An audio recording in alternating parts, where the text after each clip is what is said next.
Welcome to our program on Kardec Radio.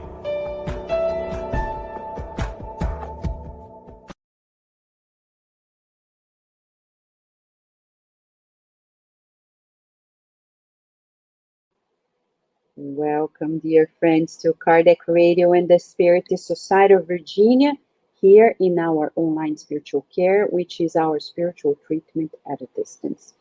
You're welcome to join us. Prepare yourself. This is a moment, it's very short, 20-25 minutes, maximum 30 minutes. Prepare your bottle of water, prepare where you are, and if possible, turn off all and everything but this. Keep it on. And have a glass of water, a jar of water, anything. Because the good spirits, they will pay us a visit. And they will be delivering the treatment that we need. We have many stories of people who have done this online spiritual care in critical times, and they feel the difference. They see how the good spirits are unfailing. You and I, we are all here in this current, sustaining it for the good spirits to do what they need to do in the name of God. So now, it is an opportunity for us to join forces, pray, receive the remedies, and then receive the passes as well. Let us begin with our prayer, shall we, friends?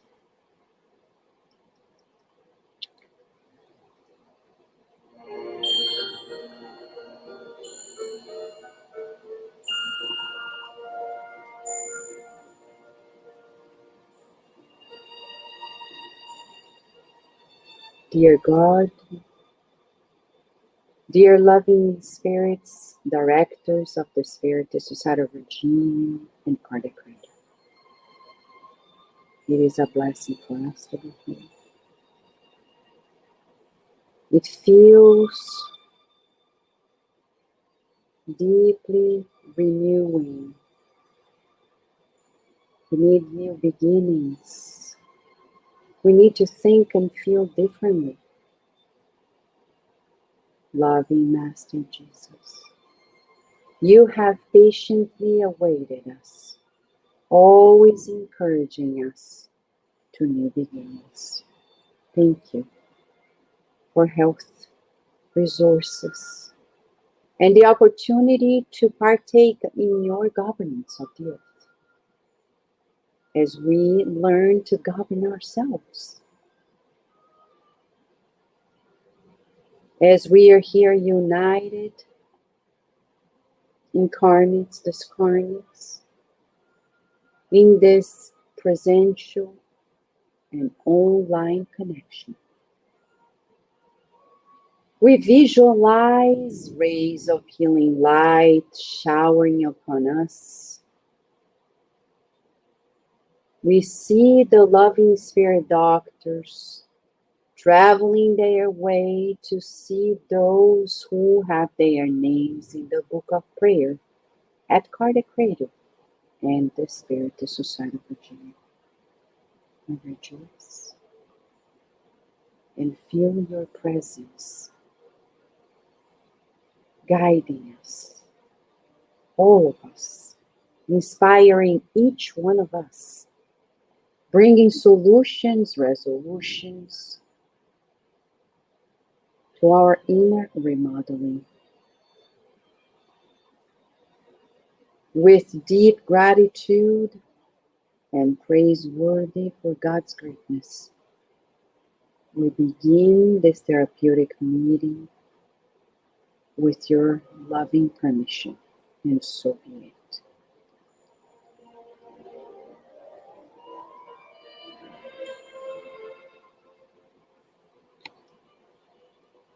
Friends, as we talk about God,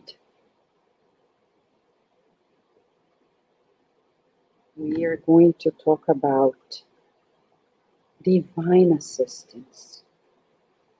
It's chapter 13 of the book Happy Life. Joanna de Angelis through Divaldo Franco shares with us this very short message. And she begins by mentioning to us, always rely on divine assistance. The question is, do we? Do we rely on divine assistance? And how often do we do it? Do we do it often? You know, is it like rarely, sometimes, often, or always? Because she begins with the word always. And it's not by chance. Because when she says always, she's saying it should be our daily practice, our moment-to-moment practice. Sometimes we go desperate because we rely on a certain family member, on a friend, on the economy, on our country, on the current scenario of the world. And then, of course, we are not optimistic at all. But what difference will it make when we shift gears and say, I rely on God's assistance always? Meaning, I don't know how, but God knows it. If God knows it, everything should pass. Joseph of Egypt had his own experience. He was betrayed by his very brothers. He was sold to slavery at a time in which very likely being sold to slavery meant death or eternal, quote unquote, slavery.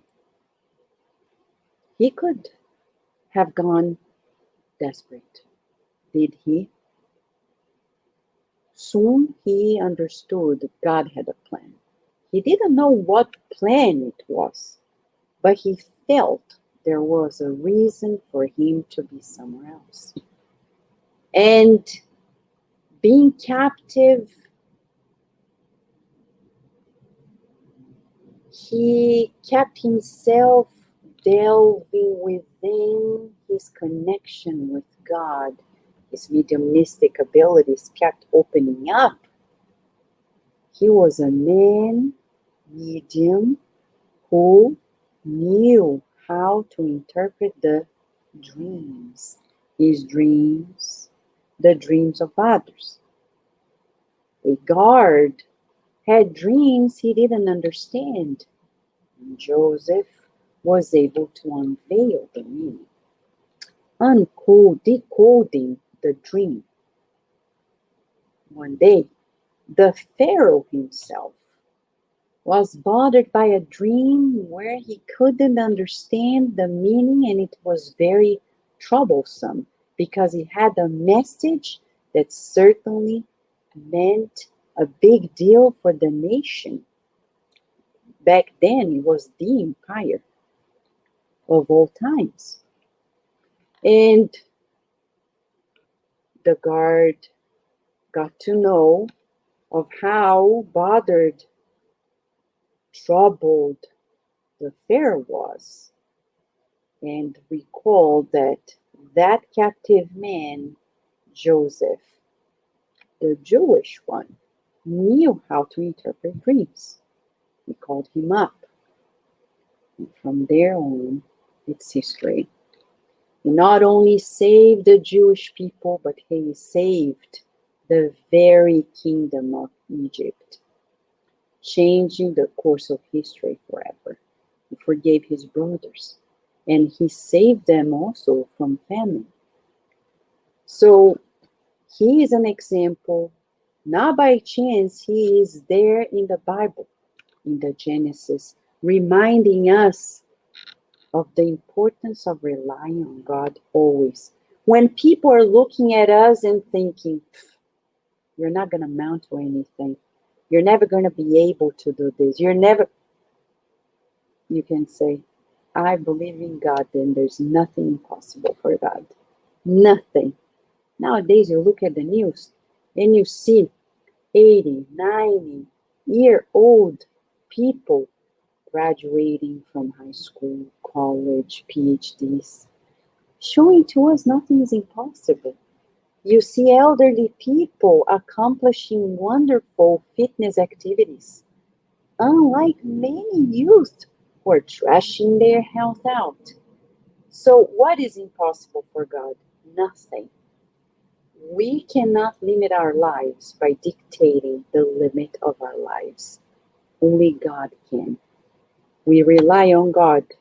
And Joanna says, when you feel yourself besieged, without any chance of release, help will arrive from God. Joseph of Egypt is the very example of it all. When there was no way out, who could tell that he would be out and actually the second most important administrator of Egypt? Never doubt the parenthood of God. When we're there, just like this cute dog, feeling like immersed in this cold snow, somebody's gonna come to our rescue. God looks after you and helps you, not always as you might like, but in best way possible for your real happiness. So what do we ask? We don't ask, oh God, please give me that car. Though some people say you need to think exactly which car you want in order to get that car. That's not how it works. Yes, we need to know the color of the paint we're going to paint the house to make it manifest. But to manifest things, we need to have absence of conflict. When we are cherishing inner conflicts, no matter how precise we visualize what we want to manifest, we still have the inner conflict. So we need to go within and resolve these inner conflicts. If I say, I don't deserve it, well, God has that car around the corner for you, but you don't deserve it. So then no matter if it matches your visualization, there is a roadblock. Get rid of the roadblock. How so? Humility. Because when we say, I don't deserve it, it means that I am my judge. And if I am the judge, God is not going to power struggle with us. He's going to let us be. Oh, you think you don't deserve it? Well, then let you learn that you deserve, because God is the one that says your merits, not you. Who are we to say I don't deserve? We're trying to be better than God. Then God cannot help us. At times, you have the impression that divine help will not come or we will arrive too late. Yeah, sometimes you have that bill to pay and you think, how am I going to pay it? Relax and think. There is creativity. There are many ways to come around and honestly and in dignifying way finding solutions for paying that bill. Yes, resisting that impulse from previous lives of getting into clandestine works. Yes, we have to be very careful. So many people justify their little crimes, yeah, because it's a crime, by saying, yeah, but I needed the money. Yeah. A thief or somebody who betrays or lies, you don't need a big lie, small lie is a lie. There's no big cheat, small cheat. There's cheat. There's no small betray, big betray. There's betray. There's no small vengeance, big vengeance. There's vengeance. And it comes in all ways and forms. So we need to trust. And that's why you and I reincarnated, to practice faith, to practice resilience, to practice patience, to practice perseverance, determination, and courage. But if we're stuck in old patterns, when we quickly fell back in old patterns, we're not going to progress. We're going to have to reincarnate time and again with the same trials, same tests, till we surrender and say, I relax and I trust in God. That's it. I relax. Don't listen to the world. What does the world know? What does the world know? Sincerely, nothing. Remember when I had Virginia, I was 41 years of age. And it was a beautiful pregnancy. I had friends who were much younger and had children. They had problems because it's nothing to do with age. But science says, yes, we respect science, but does science know it all? No, science doesn't know it all. Science knows a bit, but not everything. But God knows it all. Relax, rejoice, enjoy that moment. And she wraps up by saying, after the crucial moment, if you have persevered in waiting for it, look what she says, persevered in waiting for it, you will find that help came a few moments before any other event happened. Persevere in waiting. That means endurance. To endure.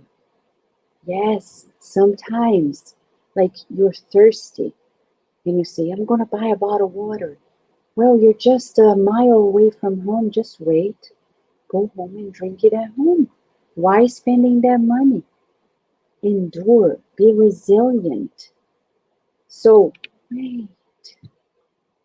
And even at deathbed, when people become distraught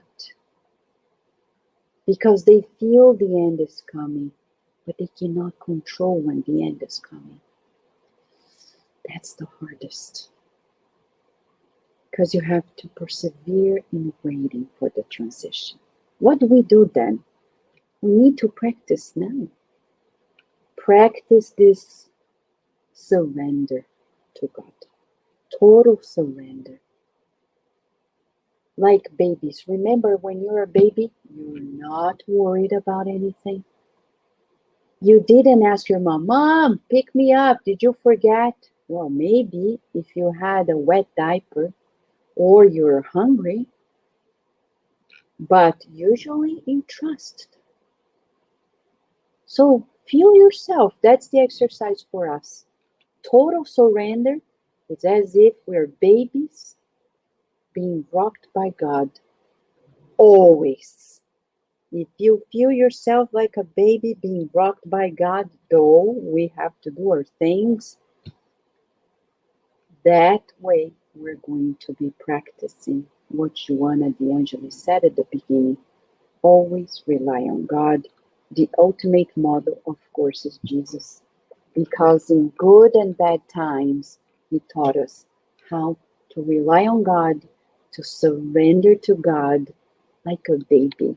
Though he was an adult, he was always like, oh, Father, please help me.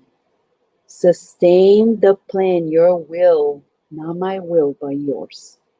Let us be inspired, prepare ourselves, as our dear Daisy is coming here to lead us into the passes and the prayer.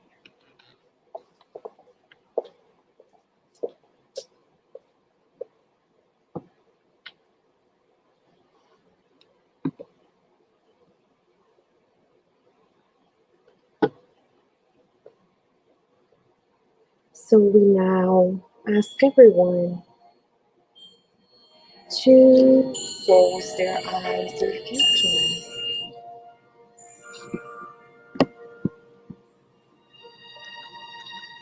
Let us practice right now at this very moment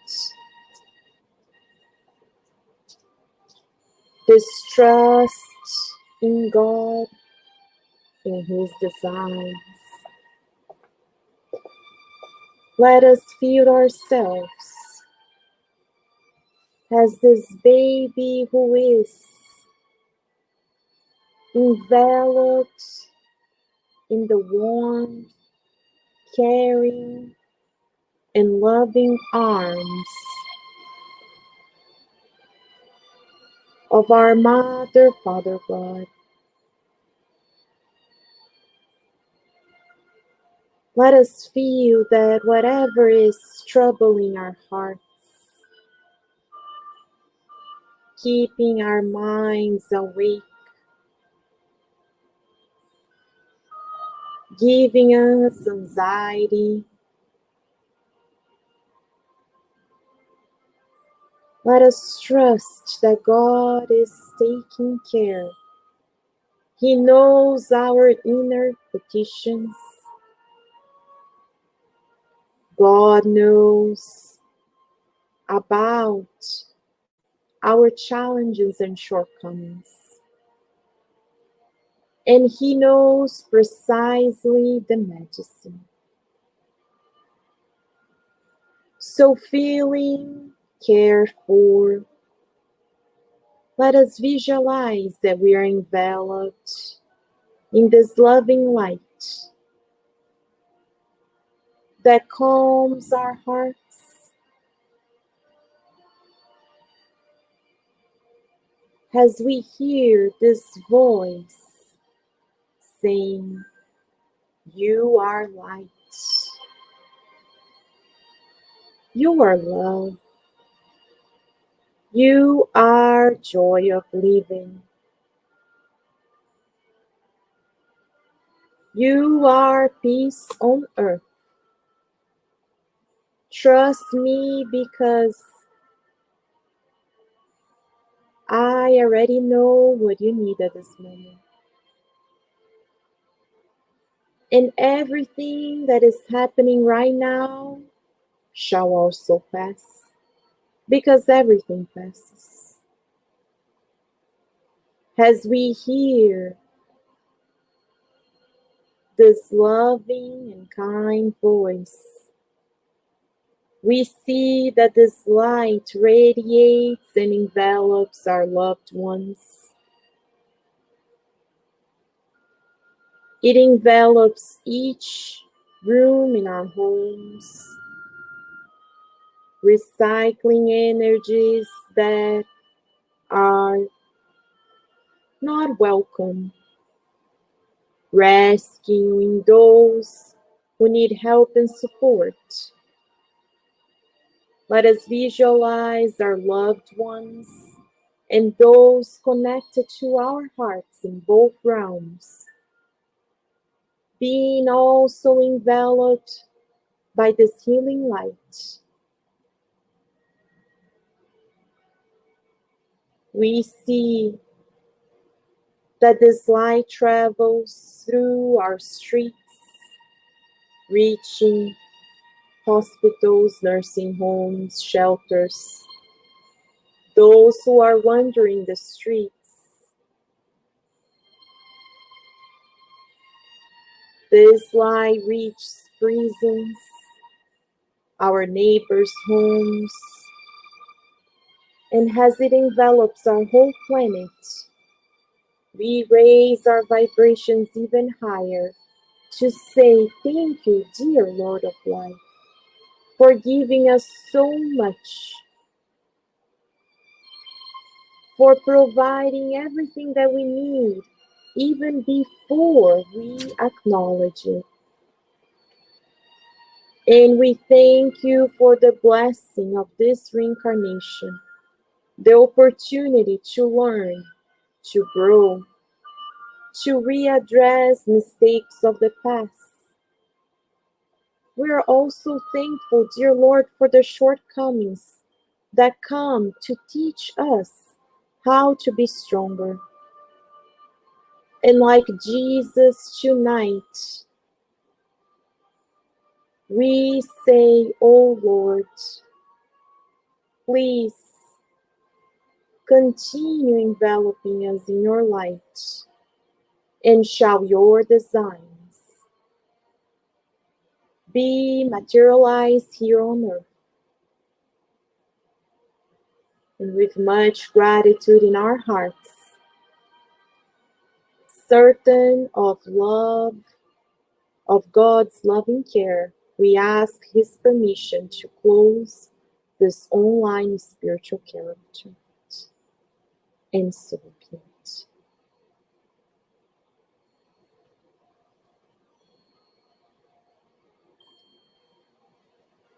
Dear friends, let us continue in this evening or this day, whenever you are hearing or listen to the streaming, let us take it easy. Let us be thoughtful of our words, of our thoughts, of our actions, because we will continue being treated throughout this evening. If you have any questions, please write to us at kardecradio@gmail.com, and we will see you here next Monday at 6 p.m. for another online spiritual care. Have a blessed day and a blessed evening.